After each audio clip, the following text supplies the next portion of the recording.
ଏ ଦୁନିଆରେ କିଛି କିଛି ବି ଅସମ୍ଭବ ନୁହେଁ।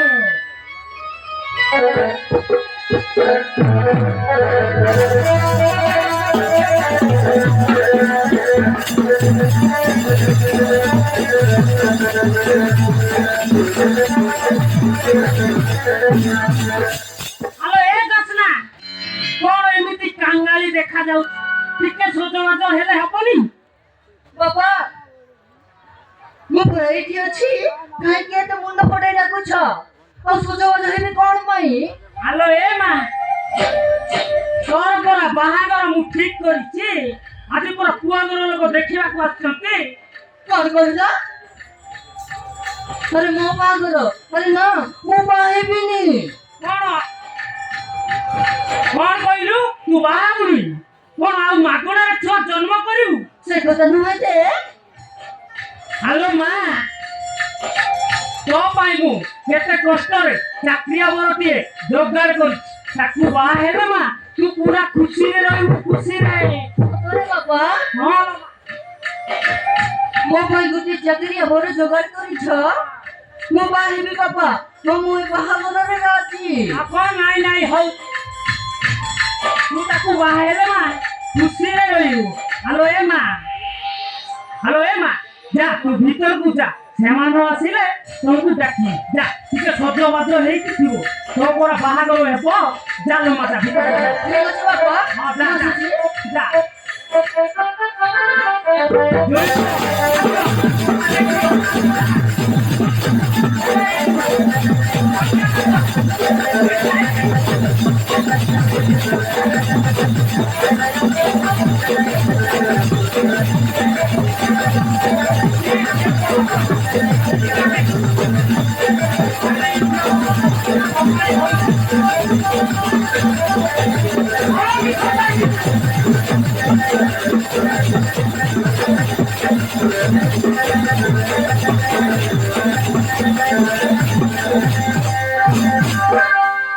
ଆଜ୍ଞା ଏଇଟା ଟେକୁନା ମହାନ୍ତି ଘର ତ?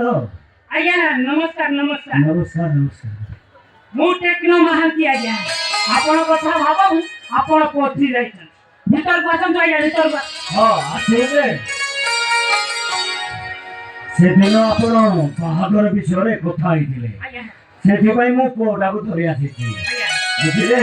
ଆଜ୍ଞା, ବଢିଆ କରିଛନ୍ତି ଆଜ୍ଞା, ବଢିଆ କରିଛନ୍ତି। ଆମେ ବାପ ଝିଅ ଦୁଇ ଜଣ ଅଛୁ। ଚଳିବାର ଆମର କିଛି ଅସୁବିଧା ନାହିଁ ଆଜ୍ଞା, ଆଚ୍ଛା ଚଳିବାର କିଛି ଅସୁବିଧା ନାହିଁ। ହେଲେ କିନ୍ତୁ ଆଜ୍ଞା ମୋ ଥରେ ମୋ ଘରକୁ ଆସିଛ ମାନେ ମୋ ଝିଅକୁ ଦେଖିକି ଯିବ ନା ଆଉ। ହଁ ହଁ ଦେଖନ୍ତୁ, ଦୟାକରି ଆପଣ ଝିଅଟାକୁ ଡାକି ଦିଅନ୍ତୁ, ଆମେ ଦେଖିକିରି ଚାଲିଯିବୁ। ଠିକ ଅଛି ଆଜ୍ଞା। ଆଲୋ ଏ ମା ଜସ୍ନା, ଜଲ୍ଦି ଆଲୋ ମା। ଓ ମା ଜସ୍ନା, ତୋ ମା ମରୁଛ କଣ କରୁଛୁ ଆଜ୍ଞା?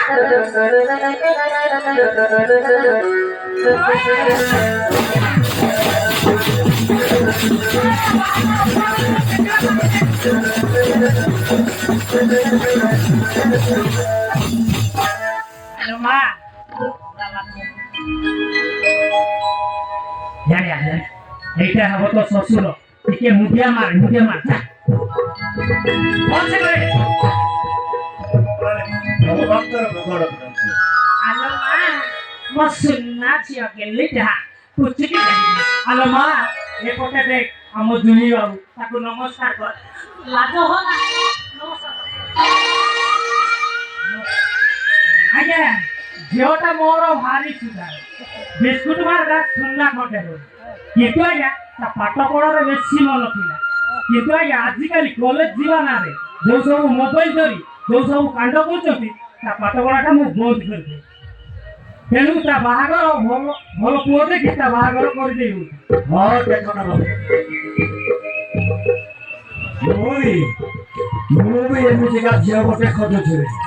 ଯାହା ହଉ ମୋ ପୁଅ ପାଇଁ ବହୁତ ସୁନ୍ଦର ଝିଅଟେ ପାଇଗଲି। ବହୁତ ସୁନ୍ଦର ଝିଅଟେ ପାଇଯାଇଛି। ଆରେ ବାବୁ, ଦେଖିଲୁ ଝିଅଟାକୁ ସବ ପସନ୍ଦ ହେଲା ତ? ପସନ୍ଦ ଥିଲେ ତାର? ଆଲୋ ଏ ମା, ଯା ତୁ ଭିତରକୁ ଯା। ରୋଷେଇ ବି ଭଲ ଲଗେଇ ରୋଷେଇ କରିଥିବୁ। ଚିକେନ ଟିକେ କରିଥିବୁ, ମଟନ ଟିକେ। ଆମ ଦୁଇ କଣ ଖାଇବେ ଜାଣିଛୁ ତ? ପୁରା ମନ ଦେଇକି ରୋଷେଇ କରିବୁ ଯା ଯା ଯା ଯା ଯା ମୁଁ ବସୁଛି ବାପା। ଚାଲ ମା ଭଲ କି ରୋଷେଇ କରିଦେବୁ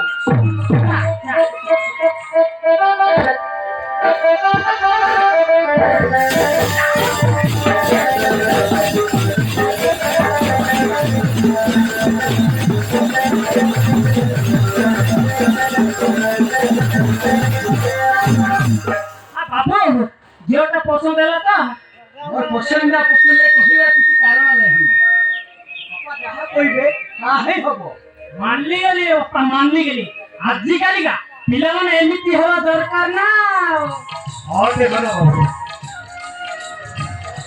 ଇଏ ହେଉଛି ମୋ ପୁଅ। ଆଜ୍ଞା ଆଉ ଛୋଟ ବେଳୁ ସଂସ୍କାରରେ ବଢେଇଛି ସାର୍ ଆଉ ମୋ କଥା ମାନିବନି ତ କା କଥା ମାନିବ ସେ। ଏମିତି ହେବା ଦରକାର ଆଜ୍ଞା ହଁ। ମାନେ ଏମିତି ଦରକାର ହେଲେ ଆଉ ଗୋଟେ କଥା ହବ କୁହନ୍ତୁ ଆଜ୍ଞା ଯେତେବେଳେ ବାହାଘରଟା ଆମେ ନେଇକି ଆସିଛୁ ଆଜ୍ଞା ହେଲେ ବାହାଘରଟା ପକ୍କା ହେଇଗଲା ନା ଆଜ୍ଞା ଠିକ ଅଛି ଦିନ କାଳ ଦେଖି ଆଜ୍ଞା ଗୋଟେ ବାହାଘରଟା ଦେଖିକି ତୁମକୁ ଖବରଟା ଦେଇଦେବି ଆଜ୍ଞା ଫେର ଆମେ ଆସୁଛୁ ଆରେ ବାବା ଘରକୁ ଯିବା ଆମେ ଗୋଟେ ଶୁଭ ଦିନ ଦେଖି ବାହାଘରଟା ଫାଇନାଲ କରି ଆମେ ଆସିବା ଆଉ ଚାଲ ଆରେ ଏ ସେମିତି ଏ କେମିତି କଥା ମୋ ଝିଅ ସେପଟେ ରୋଷେଇ କରିଛି ନ ଖାଇ ନ ପିଇ ଏମିତି ଚାଲିଯିବ ଟିକେ ଖାଇକି ଯିବ ନା ହଁ ଦେଖ ଆପଣ ଠିକ କହୁଛନ୍ତି ଆଜ୍ଞା କାହିଁକି ନା ନୂଆ ବନ୍ଧୁ ମାନିଲେ ନା ଆଜ୍ଞା ଆରେ କଥାରେ ବେলা ଅଛି ଶାସ୍ତ୍ରରେ ବି ଲିଖନ ଅଛି ସାର୍ ଯେତେବେଳେ ବନ୍ଧୁ ବାନ୍ଧିବ ଆଜ୍ଞା ତାଙ୍କ ଘରେ ଟିକେ ଖାଇକି ଯିବ ଖାଇକି ଯିବ ତାହେଲେ ଜାଣିବ ଯେ ବନ୍ଧୁଟା ପକ୍କା ହବା ଆଉ ଡେରି କାହିଁକି ଯେତେବେଳେ ରୋଷେଇବାସ କରିଛ ଭଲ କରି କରିଥିବ ନା କରିଥିବ ମୋ ଝିଅ ପୁରା ରୋଷେଇ ଆଉ ଡେରି କାହିଁକି Thank you.